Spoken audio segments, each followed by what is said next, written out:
abo bayaye, abo baana banyivu, abo bampisa mbi, etc. And some of our friends, unfortunately, they confirm that. I repeat, no struggle has ever succeeded without discipline.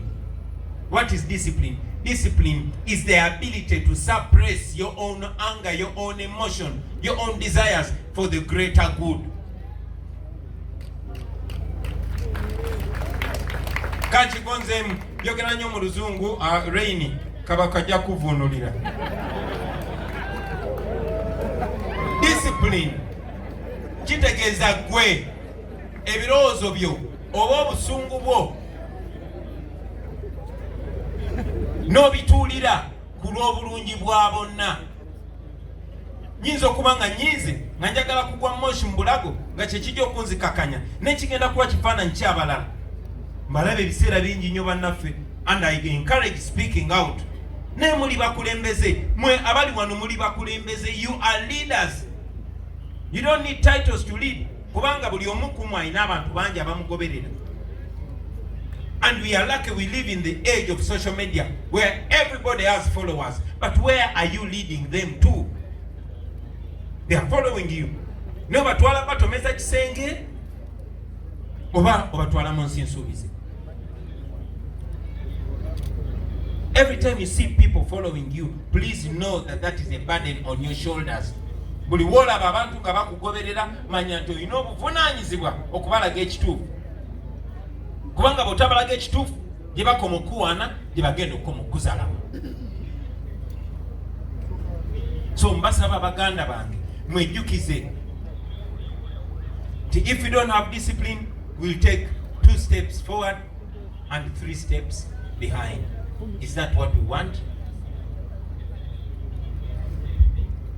Ensonga endala gye njagala okwogerako bassebo ne bannyabo olunaku lwa leero kwe kubasaba okwewala mu buli ngeri yonna, okwewala okwawulayawula. Ekyo nkyogedde mirundi mingi because it's important. It's important. Okay? I've said this and I say it again, that your real tribesmate or your real religion mate is a person that stands by the values that you believe in. Tuwane waffe Buganda tukiriza nnyo mu buntu bulamu. Era Museveni ayagala nnyo ogamba kubanga Bobi Wine Muganda then NUP Abaganda. Naye gwe olabye Abaganda bameka Museveni bakozesa okunafuya ate ekigendererwa kyabwe kyennyini. So mutwale obudde mbooze bassebo ne bannyabo. I want to suggest a few things. But before that, I want to send a communication to the young people, not the ones that are here today, not the ones in office, but the young people who are wearing uniform in the military and in the police. You are young people, you are our brothers and sisters. You are our brothers and sisters in law. We marry your sisters, you marry our sisters and brothers. We drink from the same joints.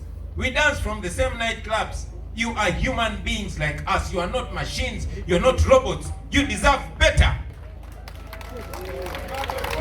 I have said it to you on the nomination that because I believe you deserve better, the beginning salary, not the maximum salary, but at least the lowest, the minimum salary of every police officer or soldier should be 1 million shillings. I say that because I know you, because I feel your pain. Unfortunately, you are the same people that are being used to oppress your brothers and sisters and to crush your own dreams. You have dreams.